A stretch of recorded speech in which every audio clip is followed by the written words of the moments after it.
कर्मचारियों का, और जो हमारा उपनल कर्मचारी की लीडरशिप जो भी तय करेगी, हम उनसे निवेदन करेंगे कि जो सौहार्दपूर्ण तरीके से अगर सरकार बात मान रही है तो हमें कोई शौक नहीं है, ना इनको शौक है कि आंदोलन करें। आपका बहुत धन्यवाद। फैसला होगा। आप कहोगे रात को आना है तो रात को आ जाऊंगा, आप कहोगे सुबह आना है तो सुबह आ जाऊंगा। आप जब आवाज दोगे आपके बीच में हम आएंगे। हमने 2018 में एक माननीय हाई कोर्ट ने एक ऐतिहासिक फैसला उपनल कर्मचारियों के पक्ष में दिया था और तत्कालीन सरकार उसको एसएलपी लेके सुप्रीम कोर्ट चलेगी।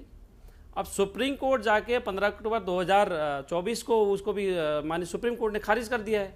उसी परिप्रेक्ष्य में हमने एक प्रोटेस्ट किया था कि सरकार उसमें रिव्यू में न जाए, क्योंकि होता क्या है, अगर सरकार रिव्यू में गई, होना तो कुछ नहीं है, सरकार वहाँ भी हारेगी, पर रिव्यू में जाके टाइम जो स्पेंड होगा, जो हमारे कर्मचारी कोई 50 साल का हो गया, कोई 52 साल का हो गया, कोई 55 साल का हो गया, तो हमने सरकार से एक मांग रखी थी कि आप उस फैसले के खिलाफ सुप्रीम कोर्ट में जो रिव्यू आप दायर करने वाले हैं उसको ना करें। और ये हम भी इसी प्रदेश के बच्चे हैं, हम भी विभागों में लगभग 15-20 साल से काम कर रहे हैं, लगातार सेवाएं दे रहे हैं और ऐसे ऐसे विभागों में काम कर रहे हैं कि जो बड़ी ईमानदारी और निष्ठा के साथ काम कर रहा है। तो आज हमारी इसी परिप्रेक्ष्य में बैठक हुई और सीएस मैडम एक हमारी प्रदेश की मुखिया हैं, उनने एक सुलझी हुई मैडम हैं, उनने एक आश्वस्त किया हमें कि नहीं, हम आपके लिए एक अच्छा एक फ्रेम तैयार करेंगे। देखते हैं 25 तारीख को, हमें अभी इस तारीख हमने ख़त्म तो नहीं की, स्थगित की है और मैंने बता भी दिया है कि अगर 25 तारीख के बाद हमारा कोई सकारात्मक निर्णय नहीं लिया जाएगा तो हम पूरा प्रदेश को जाम कर देंगे, जिसकी सारी जिम्मेदारी शासन प्रशासन की होगी। हमारे माननीय विधायकगणों की जब गैरसैंण जाके एक स्वर एक मत में 120% वेतन की वृद्धि भी होती है, चाहे वो पक्ष वाला हो चाहे विपक्ष वाला हो, उसमें किसी आपने सुना कि भी कि विधायकों की सैलरी बढ़ रही है और उसके लिए वित्त ने मना कर दिया है, उसने कार्मिक ने क्वारी लगा दी है या न्याय ने मना कर दिया है, ये सारा बहानाबाजी है। और मैं ये कह रहा हूँ कि ठीक है, वित्तीय भार आप कह रहे हैं, बात 22 के 22,000 कर्मचारी सरकार पक्का नहीं करने चाह रही है। पहली बात, एक टाइम पे सरकार एक जो माननीय हाई कोर्ट ने एक डायरेक्शन दिया है कि चरणबद्ध तरीके से एक आप करिए, उसकी एक 10 साल कैटेगरी रखी है, 5 साल रखी है, 7 साल रखी है। मैंने आज चर्चा की है उस बैठक में भी कि मैडम ऐसा नहीं है कि आप 22,000, देखो हमारे जो ब्यूरोक्रेट्स हैं, मैं साहब मुझे कहने में कोई संकोच नहीं है, हमारे जो ब्यूरोक्रेट्स हैं वो नहीं चाहते हैं कि हम उपनल कर्मचारियों का कोई भविष्य सुधरे। हमने सीधे कहा कि आप 22,000 कर्मचारियों को एक स्लॉट में समान कार्य वो नहीं करना, नियमित नहीं करना चाह रहे हैं, आप एक क्राइटेरिया करिए, 10 साल करिए, 12 साल करिए, 9 साल करिए, आपको स्वतंत्र है।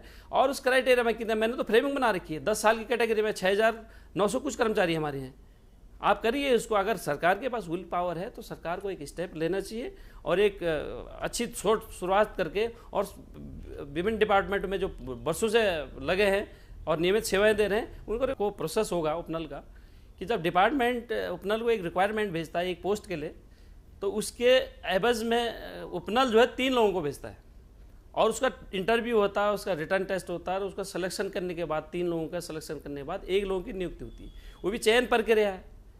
हमारे माननीय गणेश जोशी जी कहते हैं कि इसमें आरक्षण, मैं आरक्षण की बात पाता हूँ कि आरक्षण फॉलो नहीं होता। मैं आपके संज्ञान में डाल दूँ कि 2012 में एक जियो हुआ जिसमें कि इस स्पष्ट रूप से लिखा गया है कि इसमें आरक्षण फॉलो होगा, तो आरक्षण भी फॉलो है। और हमारा देखो, आप माननीय हाईकोर्ट ने हमें योग्य ठहरा दिया, माननीय हाईकोर्ट ने कहा कि ठीक है, आपने इनको वर्षों से इनकी सेवाएं ली है, अब आप इनको परमानेंट कीजिए, एक चरणबद्ध तरीके से इनके नियमावली बनाइए और जब तक जो उस फ्रेम में नहीं आता उनको समान कार्य समान वेतन दीजिए। सरकार के पास एक विल पावर होनी चाहिए और हम भी इसी प्रदेश के बच्चे हैं भाई साहब। मैं चीफ सेक्रेटरी मैडम को कहा कि आपके ब्यूरोक्रेट्स कोई महाराष्ट्र का होगा, कोई यूपी बलिया कहीं का, गुजरात का होगा, पर हम जो उपनल के लगे हुए कर्मचारी हैं वो इसी प्रदेश के बच्चे हैं और कहीं ना कहीं हमारी भी इस प्रदेश को बनाने में एक भागीदारी रही है। और मैं फिर दोबारा भगवान बद्री केदार से प्रार्थना करूंगा कि सरकार को सद्बुद्धि आए और हमें देखो, आज मैंने चीफ सेक्रेटरी मैडम को यही बात कही, मैडम ने कहा कि आप आए दिन रोड पे उतर जाते हैं।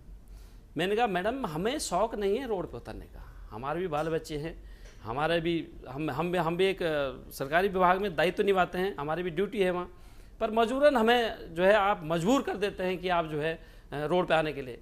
मैंने कहा आप जो आज की डेट में जो आपने ये चौपाल बिठा रखी है उसमें लॉ, फाइनेंस, सब कुछ है, हमारे सारे डिपार्टमेंट की आपने बिठा रखी हैं। अगर ये चौपाल आप कह रहे हैं कि धरने पर आ गए, ये धरने पे आज सडनली थोड़ी आए हमने तो 25 दिन पहले अल्टीमेटम दिया है, वो भी चीफ सेक्रेटरी मैडम को दिया है, सचिव सैनिक कल्याण को दिया है, और मुख्यमंत्री जी दिया, माननीय मुख्यमंत्री जी दिया गया कि हम भैया हम धरने पे आने वाले हैं, रोड पे आने वाले हैं, आप हमारे लिए जो आप ये चौपाल बिठा रखी, ये 10 दिन पहले बिठाए होते तो हम रोड पे नहीं आते। तो सरकार के पास एक ही मुद्दा रहता था कि भाई आपका मामला सुप्रीम कोर्ट में लंबित है। आज तो वो सारी चीज़ें डिस्क्लोज होगी ना, वो तो सुप्रीम कोर्ट भी मान चुकी है कि भाई आप लीगली हो, आप लगे हो, लीगल लगे हो, और सरकार को गाइड देते। आप गेंद तो सरकार के पाले में आ गई साहब कि आप अगर नहीं करो, पहले तो हमने कहा ना, हम पहले मांगने जाते थे सरकार के पास, आज हमारी स्थिति है कि हम छीनने जाएंगे सरकार के पास, क्योंकि वो हमारा राइट है, हमारा हक है। वो जो हक सरकार नहीं दे पाई, वो हक हमने आज कोर्ट से लिया। माननीय सुप्रीम कोर्ट ने हमारी पीड़ा समझी, माननीय हाई कोर्ट ने हमारा पीड़ा समझा कि ठीक है यार, बरसों से लगे हैं, हमारे बच्चे हैं, इनको इसी प्रदेश के बच्चे हैं, इनको नियमित किया जाए। ये धमकी नहीं है, धमकी तो मैं 25 तारीख के बाद बोलूँगा कि हम 25 तारीख के बाद अगर हमारे कोई सकारात्मक बैठक में कोई नतीजा नहीं निकलता है तो हम परिवार के साथ बैठने के लिए मजबूर हो जाएंगे। बैठक में भी ये बात रखी कि सारा काम अगर कोर्ट नहीं करना है तो सरकार क्या कर रही है। मैं ये चाह रहा हूँ कि एक्सेस किसने लगाए भाई, अपने आप तो लगे नहीं होगा भाई, जब डिपार्टमेंट से कोई रिक्वायरमेंट गई होगी तब वो लगा होगा। आज उसको 15 साल हो गए और आपने कहा नहीं साहब ये एक्सेस लगेंगे। कोर्ट ने भी उनके वो समझी, पीड़ा समझी, वो कोर्ट गए, मान्य हाई कोर्ट गए, और मान्य हाई कोर्ट ने उनको वापस कर दिया। आज वो नौकरी कर रहे हैं वापस। आज मैंने ये बात कही कि भाई आप जब कोर्ट का ही डिसीजन मान रहे हैं तो हमारे भी तो, हम भी तो कोर्ट से जीत के आ रहे हैं, हमारे भी तो डिसीजन लागू फॉलो करो। तो हमारे जो आज वार्ता हुई उसमें एक टॉपिक और आया कि कोर्ट का साहब हम कैसे मान लें। मैं आपके संज्ञान में दूँ कि माननीय हाई कोर्ट का एक डिसीजन हुआ, हमारे 5 लोग भी समान कार्य समान वेतन ले रहे हैं यूपीसीएल में। आपने कहा आपने तो कोर्ट का डिसीजन वहाँ भी फॉलो किया, वही कोर्ट का डिसीजन हमारे लिए भी आ रखा है, तो इसको फॉलो क्यों नहीं।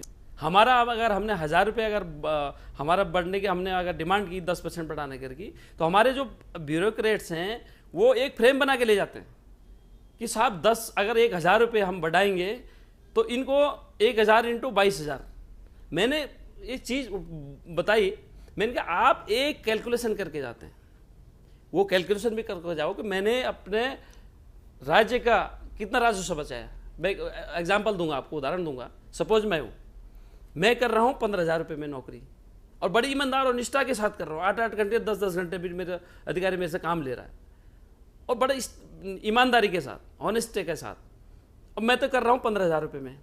और मेरे समकक्ष अगर कोई सरकारी कर्मचारी अगर काम करता, वो लेता 45,000 रुपये।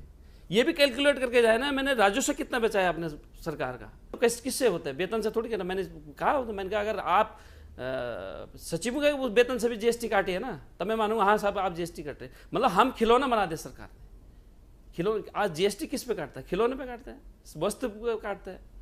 तो सरकार कहीं ना कहीं माने हाईकोर्ट ने इसका संज्ञान लिया कि नहीं यार, इनसे जीएसटी न कटौती न किया जाए। आपने देखा होगा हमारा स्पष्ट आदेश में लिखा है कि इनका जीएसटी न काटा जाए, इनको चरणबद्ध तरीके से नियमित किया जाए, और इनको समान करके समान वेतन दिया जाए। देश में ही लिए हैं, और मैं तो यही कह रहा था माननीय धामी जी से कि ये अपॉर्चुनिटी, ये गोल्डन पीरियड है आपके लिए। आप इस ऐतिहासिक निर्णय को लागू कीजिए। आप प्रदेश में नहीं पूरे देश में आपका एग्जाम्पल होगा, उदाहरण लिया जाएगा कि यार उत्तराखंड के माननीय पुष्कर सिंह धामी जी ने एक ऐतिहासिक फैसला कर्मचारियों के पक्ष में लिया। परंतु जो हमारे ब्यूरोक्रेट्स हैं जो गलत फीडिंग सरकार को कर रहे हैं, उससे भ्रमित सरकार हो रही है। ब्यूरोक्रेट्स कह रहे हैं नहीं साहब ये तो 22,000 कर्मचारी हैं, इनको एक मुश्त वो कैलकुलेट, मैंने बोला नहीं कैलकुलेट करके पहले ही